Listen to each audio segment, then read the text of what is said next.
Hola, buenos días. Primero que todo, agradezco la invitación a esta revisión. Mi nombre es Andrés Cuspoca, yo soy el gerente médico de Laboratorios Biopaz, así es Biopharma Company, en la cual pues en nuestro portafolio tenemos T-Sport y el propósito de hoy es recorrer un poco a nivel clínico, farmacológico, sobre la evidencia que tenemos disponible de la toxina botulínica, especialmente en neurología. Defenderé dos tesis a lo largo de la charla. La primera es un principio farmacológico. Es el principio farmacológico.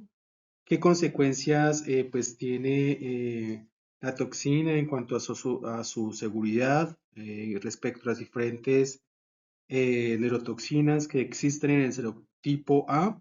¿Por qué no son intercambiables? ¿Cómo se define la unidad de potencia?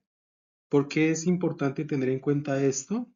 La segunda es sobre la evidencia que tenemos actualmente disponible. En este caso tenemos cabeza a cabeza estudios fase 4 que realmente nos pueden dar algunos indicios sobre ventajas que supone eSport en su práctica rutinaria. En cuanto a la hoja de ruta, les propongo la siguiente. La primera fija un contexto epidemiológico. Realmente existe una brecha terapéutica en el cual pues hay pacientes que pudiesen beneficiarse del uso de la toxina botulínica y realmente no lo logran. La segunda aborda diferencias en cuanto a lo que es clínicamente relevante en las diferentes toxinas botulínicas del serotipo A. La tercera parte cubre la parte farmacocinética sobre la latencia, duración, el ensayo de Direction, este estudio fase 4, aleatorizado, doble ciego, cruzado, que comparó cabeza a cabeza la abotulinotoxina A con la onabotulinotoxina A, Dysport versus Botox. La cuarta recorre un poco la evidencia que tenemos sobre espasticidad, integrando ensayos pivotales, algunas evidencias observacionales. La quinta, especialmente en distonía cervical, su eficacia sistémica. Y la sexta, un apartado sobre la farmacoeconomía, costo-utilidad que supone el uso de Dysport. En el primer apartado, comencemos por dos cuestiones de base que sostienen todo el argumento posterior. ¿Por qué el problema clínico es relevante a escala poblacional, la magnitud del subtratamiento y cuál es exactamente la biología que comparten los productos del tipo A? Les presento, estos son resultados de un estudio retrospectivo realizado en Países Bajos, una corte más o menos de 60.000 pacientes sobrevivientes de accidente cerebrovascular, y realmente encontramos que el 25 al 40% de los supervivientes desarrolla algún grado de espasticidad, entre el 2 y el 13% presentaba formas graves y discapacitantes. Frente a esta población diana, el dato es contundente, únicamente el 1% de esta cohorte recibió tratamiento activo con toxina botulínica, es decir, 1.000 pacientes de 60.000 pacientes, es decir, hay una infrautilización y bastante importante en este grupo de pacientes. Inclusive estos pacientes los que accedieron se enfrentaron a problemas de continuidad en cuanto al seguimiento y la mediana de inyecciones recibidas. Por lo que es importante tener en cuenta que se debe tener un adecuado acceso, una adecuada continuación con estas terapéuticas, ya que realmente hay evidencia que supone que mejoran realmente la rehabilitación y hace parte de la rehabilitación integral. En cuanto al mecanismo de acción, realmente el núcleo de la neurotoxina botulínica activa en su centro, en su core, son 150 kilodalton como compuesto activo. Este compuesto pues es unificado, es comprendido por una cadena pesada de 100 kilodaltones y una cadena ligera de 50. Estas son unidas por un puente de sulfuro intercatenario cuya integridad pues es necesaria. ¿En dónde actúan? Actúan truncando a SNAP25, parte del complejo de SNARE. Al quedar incompleto, pues no hay fusión vesicular competente y bloquea la exocitosis de acetilcolina. El resultado lo conocemos, es químico, es una quimioinervación, es una parasia flácida que resulta, que es dosis dependiente y reversible del músculo inyectado. Hay dos puntos verificables. Uno, el efecto irreversible. Hay una recuperación que ocurre por el recambio fisiológico de SNAP25 y por rotación axonal terminal en un plazo de semanas a meses. Es necesario, por tanto, la reinyección. Y el segundo y central para esta charla en este apartado es que la Diana SNAT25, especialmente la cadena ligera como endopeptidasa de zinc, es idéntico en todos los productos del serotipo A. La ideología terapéutica no es, por tanto, lo que diferencia la formulación de otra, sino más bien es la diferencia que reside en la farmacología que rodea este núcleo de 150 kilodaltones. Les presento la familia de neurotoxinas del serotipo A. Yo sé que las deben conocer, muy rutinariamente hablamos de Dysport, Botox, Xeomin, pero también hay otras, especialmente en el apartado estético. Clostridium botulinum produce 7 serotipos antigénicamente distintos, designados de la A a la G en terapéutica humana. Solo tenemos consolidado muy bien el serotipo A, mientras el grupo B es más bien marginal. ¿En qué se diferencian? Aquí profundizando un poco, en que algunas pueden tener unos complejos acompañantes, unas proteínas complejantes, mientras otras no, realmente solamente poseen en común el núcleo neurotóxico de 150 kilodaltones.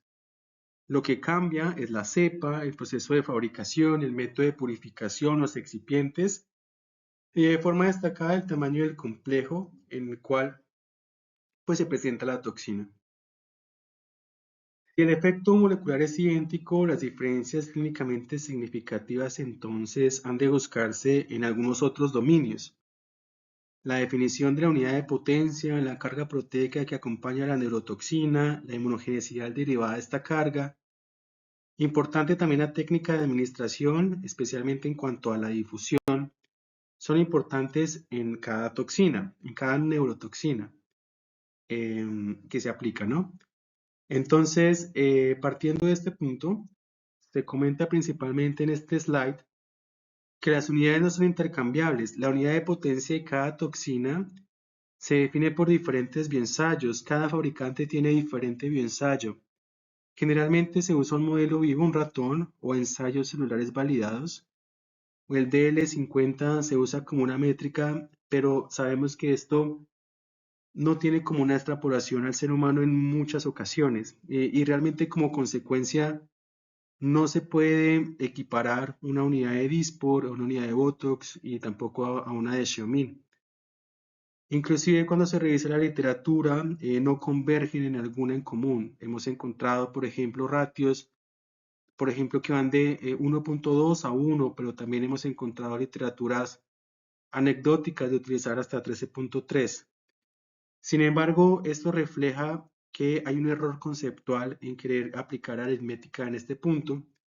Y es importante entonces tener en cuenta que cada producto debe dosificarse de acuerdo a su ficha técnica, su propia evidencia clínica, la técnica del clínico, que es muy importante, y nunca puedes caer en el error mecanicista de la extrapolación aritmética.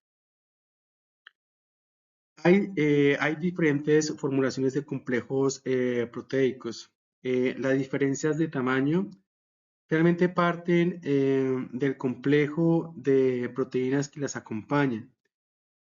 El complejo de proteínas son de origen clostridial que envuelven como tal esas 150 kilodaltones de la proteína pues activa. Realmente desde el punto de vista regulatorio, unas carecen como tal de este complejo acompañante, se formulan libres de ellas, pero su traducción clínica a esto es más bien acotado. Realmente el tamaño del complejo por sí mismo no determina ni la potencia ni el comportamiento del fármaco en el tejido. Entonces, si bien las proteínas complejantes pueden estar rodeadas como tal de este núcleo activo, su función principal realmente es la de protección de la toxina clínicamente activa. Pero entonces, ¿por qué es importante hablar de estas complejas activas? Y es que debemos ser muy rigurosos. Han habido muchos mitos alrededor de las proteínas que acompañan a la neurotoxina activa. Y esto porque se asoció a diferentes propiedades como la potencia, la difusión, la latencia. Sin embargo, la evidencia, farmacológica contemporánea no respalda estas hipótesis. El argumento fuerte es que realmente las proteínas complejantes se unen a la neurotoxina por interacciones no covalentes, dependen de pH, estables únicamente en medio ácido, pero que tras la reconstitución a un pH fisiológico neutro, el complejo se disocia de forma rápida y pues realmente en menos de un minuto genera como tal esa disociación y en consecuencia pues el complejo de partida sea 900, 500, pues realmente no condiciona qué especie molecular queda en el tejido, realmente es la misma neurotoxina de 150 kilodaltones. Por lo tanto, el tamaño molecular no es por sí mismo un argumento de superioridad ni menos de inferioridad clínica de un producto sobre otro. Sin embargo, es importante sí hablar que esa carga proteica adicional sí actúa como un relevante clínico importante en el apartado de inmunogenicidad que veremos un poco más adelante. Importa porque se ha identificado que hay una resistencia secundaria. Hay algunos factores de riesgo importantes que se asocian a esta resistencia secundaria. Las llamadas inyecciones de refuerzo o boosters, una dosis acumulada elevada a lo largo del tiempo, se asocian a aparición de anticuerpos neutralizantes. Es importante recomendar la dosis eficaz mínima y respetar intervalos no inferiores a las 12 semanas. En este marco, inevitablemente las formulaciones de menor carga proteica pues se presentan como una inmunogenicidad baja. Uno de los conceptos más malinterpretados del campo es la difusión. Durante años se atribuyó a Dysport una mayor difusión que sus comparadores, atribuida a su tamaño molecular, y ello se infería al mayor riesgo de debilidad de músculos en Odiana. Sin embargo, la evidencia experimental ha refutado esta cadena de inferencias. El primer argumento ya lo expuse y es que no existe por tanto una base biofísica para que el peso molecular convencional condicione la distribución del medicamento. Y el segundo argumento es experimental y directo. Hay estudios in vivo en modelos murinos que cuantificaron la difusión real de Dysport empleando como marcador la molécula de adhesión celular neuronal, la NCAM. Esta proteína se sobreexpresa en las fibras musculares denervadas y permite, por tanto, mapear con sensibilidad el área de inervación inducida. ¿Y qué se encontró? El resultado fue que cuando se compara a dosis equivalentes a botulinotoxin A con onabotulinotoxin A, las áreas de inervación, es decir, difusión, biofísicamente resultaron indistinguibles entre sí. Conviene entonces precisar que la difusión o el spread local, el desplazamiento desde el punto de inyección al tejido vecino gobernado por factores físicos del procedimiento y la migración a distancia, un fenómeno de transporte accional que es cuantitativamente menor, la conclusión es que el peso molecular no determina ni la difusión ni la seguridad, lo que sí determina entonces es la técnica. Y bueno, realmente los verdaderos determinantes de la difusión caben más en cuanto a la técnica y la respuesta está se da en control del clínico. El dato cuantitativo de referencia es que un incremento de 5 veces el volumen del vehículo manteniendo la dosis constante aumenta el área de inervación del tejido adyacente. Es decir, diluir más, por tanto, dispersa más y concentrar reduce el rango de acción.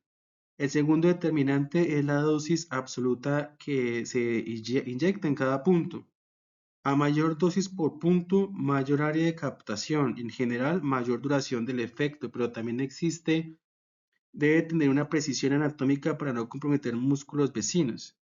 El tercero es la velocidad de la inyección. Una infusión rápida genera turbulencia y dispersión mecánica más allá de la punta de la aguja, mientras que una inyección lenta confina el depósito. A eso se suman el calibre y la profundidad de la aguja, el número de puntos por músculo y transversalmente la disociación casi inmediata del complejo pues que ya discutí.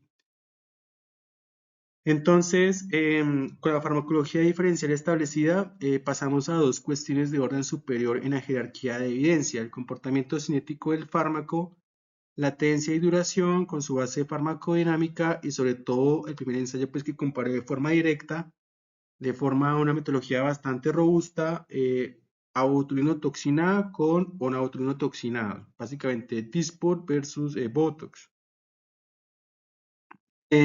Realmente, en cuanto a la latencia o el inicio de acción, la abotulinotoxina A muestra un comienzo relativamente rápido. Los estudios electromiográficos detectan cambios denervativos desde aproximadamente las 12 horas. El efecto clínico suele iniciarse entre las 2 y las 48 horas. Para onabotulinotoxina y la incobotulinotoxina A, el inicio clínico habitual se sitúa entre los 3 y 7 días, pero un pico en efecto entre los 10 y los días 14. La base de esta diferencia es la farmacodinámica, la cinética de la internalización y el truncamiento de las NAT25, más que una diferencia de potencia intrínseca. Realmente, cuando se especifica el efecto de Dysport de abotulinotoxina A, mantiene de forma consistente el beneficio clínico de 12 a 16 semanas, en que una proporción relevante de pacientes se extiende hasta 22 e incluso las 28 semanas, versus la onabotulinotoxina A, que tiende a declinar de forma más temprana hacia la semana 10 a 12 del ciclo. La duración depende de la reposición claramente de SNAT25 y la reinervación de rotación axonal, procesos que se reinician una vez agotado el bloqueo.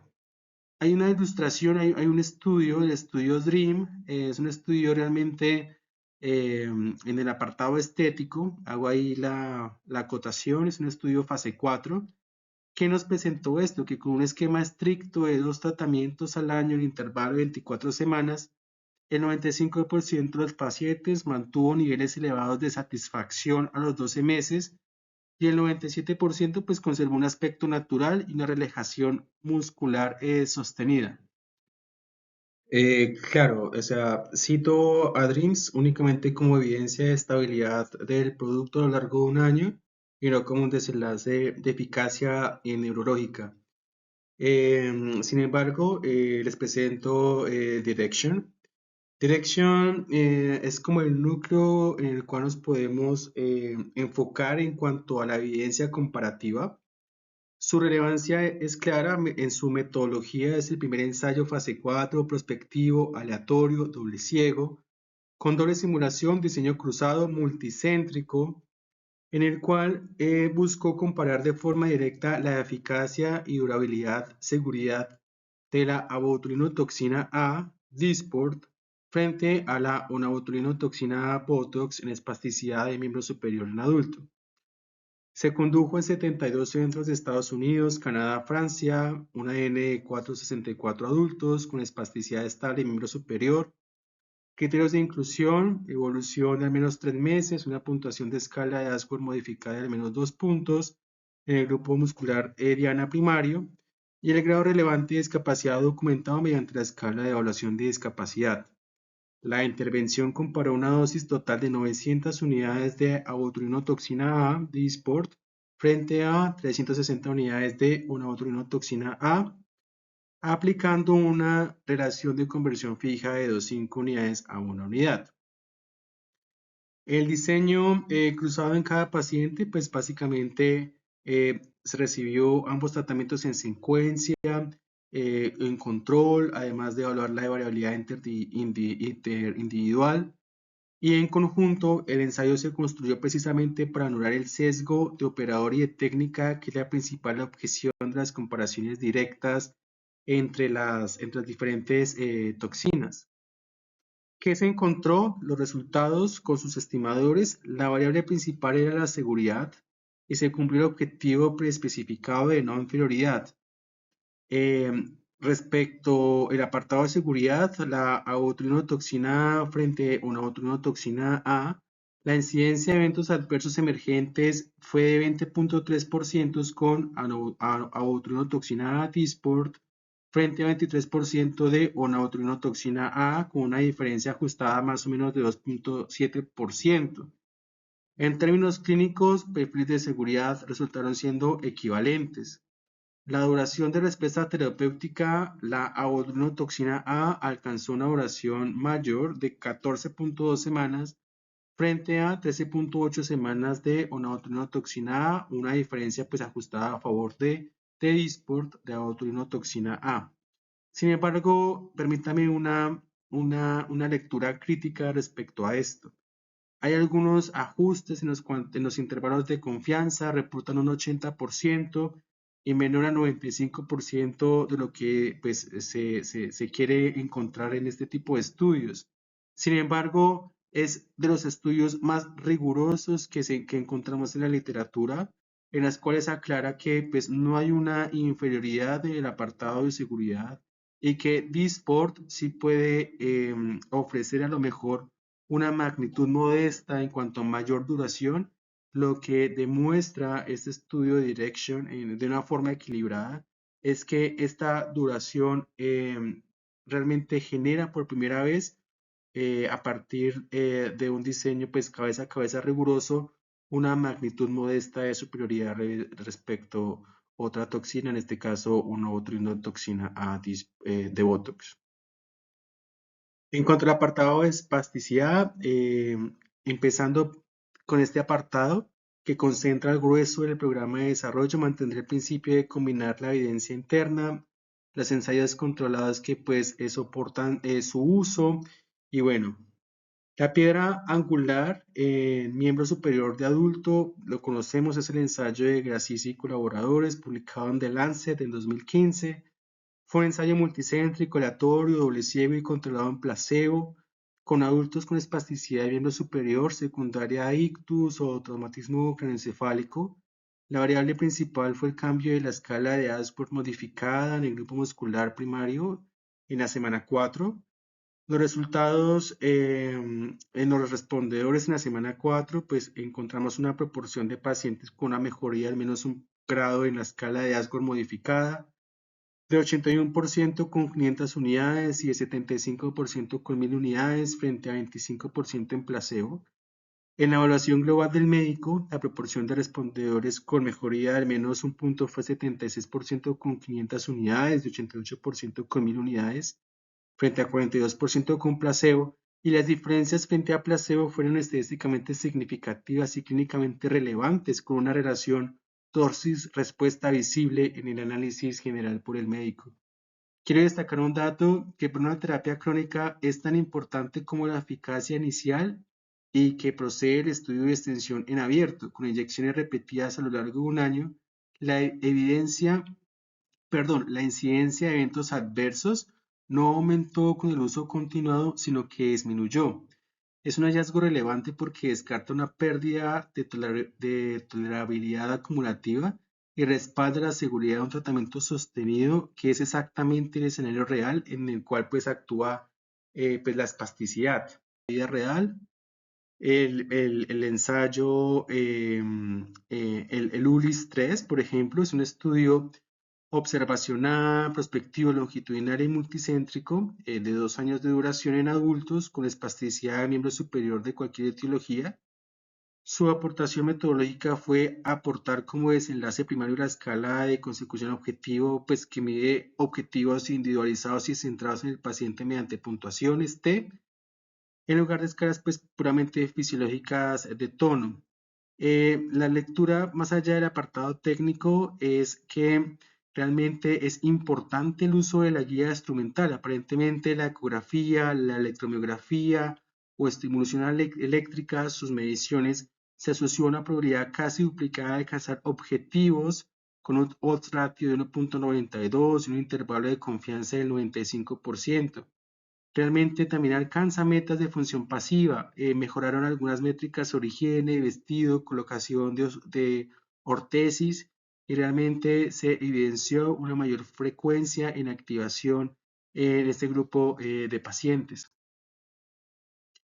Otros estudios observacionales, en este caso el estudio Abolish, encontró que a 16 meses de seguimiento en 430 pacientes adultos con espasticidad unilateral de miembro inferior tratado en condiciones de práctica habitual, Los pacientes inyectados sin guía instrumental tuvieron una probabilidad significativamente menor de alcanzar sus objetivos. De ahí lo importante de utilizar los instrumentos adecuados para alcanzar de una forma mucho más importante los objetivos terapéuticos. El segundo hallazgo es importante en cuanto a la planificación. Los pacientes que recibieron un abordaje combinado, o sea, inyección tanto en el miembro superior como en el inferior, tuvieron más del doble de probabilidad de alcanzar sus metas funcionales en la pierna afectada que quienes recibieron tratamiento solo en el miembro inferior. La interpretación de esto a nivel fisiopatológico es tratar realmente el patrón espástico global, ya que esto reconoce la influencia que la postura y el control del miembro superior ejercen realmente la biomecánica de la marcha. Pasamos a la distonía cervical. Esta distonía es la más prevalente del adulto y una de las más frecuentes y caracterizadas en el cual se usa la toxina botulínica. La eficacia de la distonía al usar Dysport es consistente. Hay diferentes estudios clásicos en la cual se identifican una mejoría clínica superior al 50% desde la semana 8, con diferentes unidades, en este caso 500 unidades y el 50% frente a 1000 unidades frente a 11% con placebo. Hay un ensayo pivotal de referencia que es el ensayo de Trukov y colaboradores publicado en Parkinsonism and Related Disorders en 2010. Un ensayo multicéntrico aleatorio doble ciego y controlado con placebo que empleó como desenlace la escala de Toronto-Webster Spasmodic Torticollis Rating Scale, que integra subescalas de severidad y discapacidad y dolor. La reducción de esta escala fue de 9.9 puntos con Dysport frente a 3.8 puntos con placebo, lo que representa una diferencia de tratamiento ajustada que realmente habla a favor del hallazgo superior respecto a placebo, específicamente en la semana 8 y 12 del ciclo. Otros estudios complementan este estudio en el cual la mejoría en cuanto a odds ratio es superior frente a placebo en 8.5 en la semana 4. Un dato que mejor respalda y que traslada esta eficacia a nuestra realidad precede la evidencia de la vida real. Un metaanálisis que reunió 920 pacientes tratados en 35 países documentó una reducción de la escala de Toronto-Webster de aproximadamente 12.9 puntos en la semana 4, acompañada de una satisfacción del 86%. La concordancia entre la magnitud observada en los ensayos controlados y la observación de la práctica internacional, de hecho numéricamente mayor en la vida real, refuerza la validez externa del efecto. La distonía cervical respecto a la seguridad acumulada tiene un buen perfil de seguridad. En los análisis observacionales a gran escala liderados por Heffer, aproximadamente el 41.4% de los pacientes con distonía cervical presentó al menos un evento adverso a lo largo de ciclos repetitivos. Sin embargo, el patrón de eventos es coherente con la difusión local o la musculatura vecina y se distribuye así: la debilidad muscular cervical localizada, un 13.8%, disfagia leve o moderada, un 9.9%, el dolor en el sitio de la inyección, un 6.6%. La disfagia, como evento adverso mediado por difusión a la musculatura faríngea, es el evento dosis limitante característico de esta indicación y el que más condiciona la dosis por músculo en el esternocleidomastoideo. Por último, una comparación indirecta frente a una botulinotoxina con Botox mostró una tendencia numérica a una menor incidencia global de eventos adversos con Dysport, 58 frente a 69%. Sin embargo, insisto, no es una comparación directa cabeza a cabeza, por lo cual debe interpretarse como generadora de hipótesis y no como una prueba de superioridad en seguridad. El apartado de conversión, el sexto ya casi a terminar, es importante conversar un poco acerca de la conversión de la toxina, qué ocurre realmente y cómo se hace este cambio. Puesto que las unidades no son equipotentes, todo cambio de marca obliga a estimar un factor de conversión empírico y aquí la evidencia permite acotar un rango razonable. Los análisis de consenso y las revisiones sistemáticas sobre la conversión entre ONA y ABO convergen en una relación entre 1 a 2,5 y 1 a 3, más como un rango en el cual ofrece una mejor equivalencia terapéutica. Sin embargo, una relación de 1 a 3 tiende a aportar una eficacia discretamente superior, pero a costa de un incremento marginal de eventos adversos leves. El rango global de ratios reportados en la literatura puede llegar incluso mayor a 4. Sin embargo, los factores asociados a mayores eventos adversos aumentan y es importante evitarlo. Es importante matizar y realmente la regla práctica es siempre titular el producto de nuevo. Recomendamos participar de talleres de forma activa, mejorar porque realmente mejorar el uso con un uso constante, ya que la evidencia sugiere que hay una mejor precisión con el uso de la toxina regular y un menor número de eventos adversos. El switch en la vida real, realmente hay estudios que nos comentan cómo es esta transición, en especial de onabotulino a botulino toxina A, de Botox a Dysport, en pacientes con espasticidad y realmente son muy ilustrativos. La eficacia percibida media la escala visual análoga mejoró de forma progresiva. El comportamiento de eventos adversos realmente es un hallazgo instructivo en este tipo de estudios. Se observó, por ejemplo, un incremento transitorio del 18% a 31% tras el ciclo inicial con Dysport. Este incremento se revertió de forma marcada hasta 14,1 en el segundo ciclo a medida que se ajustaron individualmente las dosis de mantenimiento. La interpretación es relevante para la práctica. El repunte inicial de eventos refleja una conversión subóptima en el primer ciclo y la titulación posterior normaliza este perfil de seguridad, es decir, hacer el switch exige un ciclo de calibración. La conveniencia de esa estrategia se ha confirmado en diferentes estudios observacionales. En un estudio de 88 pacientes con espasticidad compleja, el 95,5% de los casos, el motivo del cambio fue el fallo terapéutico o la falla de eficacia bajo el tratamiento previo con toxina A. Y tras la transición, completaron al menos 3 ciclos de mantenimiento sin registrar ningún evento adverso de seguridad atribuible al cambio. Un dato cuantitativo sería el argumento de la individualización. La relación de conversión de la media real de estos pacientes fue de 4,7 con un rango de 2,27 a 9,62. Esa amplitud, de nuevo, demuestra que no hay un factor único y que la dosificación siempre debe individualizarse y que los eventos adversos se pueden esperar, pero que esto realmente mejora mucho cuando se mantiene individualizado el número de unidades por paciente. En el apartado económico, Dysport respecto a una toxina Botox, pues presenta en este modelo británico una perspectiva de ahorro respecto al pagador.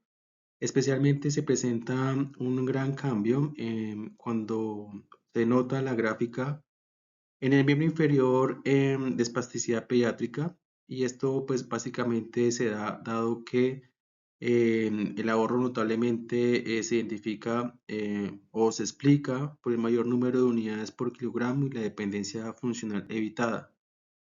En cualquier caso, pues hago una acotación y es que como en todo análisis económico, las cifras absolutas y la moneda pues dependen del sistema de salud concreto de cada estudio, por lo que pues se debe interpretar como evidencia una tendencia favorable, en este caso pues el uso de Dysport por encima del uso de Botox, em, y no como valores directamente trasladables a nuestro contexto. Sin embargo, pues es importante referirlo como un modelo de costo-utilidad en el cual pues se evidencia unos años de vida ajustados por calidad, en el cual el uso de Dysport sobresale. Finalmente, como conclusión, recapitulando, Primero, realmente existe una brecha terapéutica poblacional. Les presenté la cohorte de referencia. Solamente el 1.7% de los pacientes elegibles del tratamiento realmente pues utilizó toxina botulínica tipo A. Realmente el reto es el acceso y la continuidad, no solamente en el sistema de Países Bajos, también es una apuesta a nuestro sistema actual, en el cual pues todos los días pues usamos la toxina botulínica. El segundo mensaje clave es que todas las toxinas del tipo A comparten el mismo mecanismo, el mismo truncamiento, pero no son intercambiables, tienen diferentes unidades, diferentes bioensayos. El tercero es que la difusión la controla el clínico, no la marca. El complejo se disocia en menos de 60 segundos. Hay estudios que demuestran que la difusión es indistinguible entre productos a dosis equivalentes.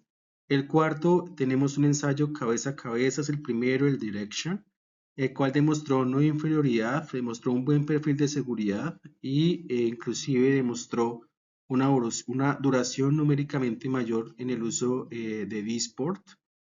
El quinto, la autinotoxina Dysport es el tratamiento de primera línea en la distonía cervical, en espasticidad, según diferentes guías importantes.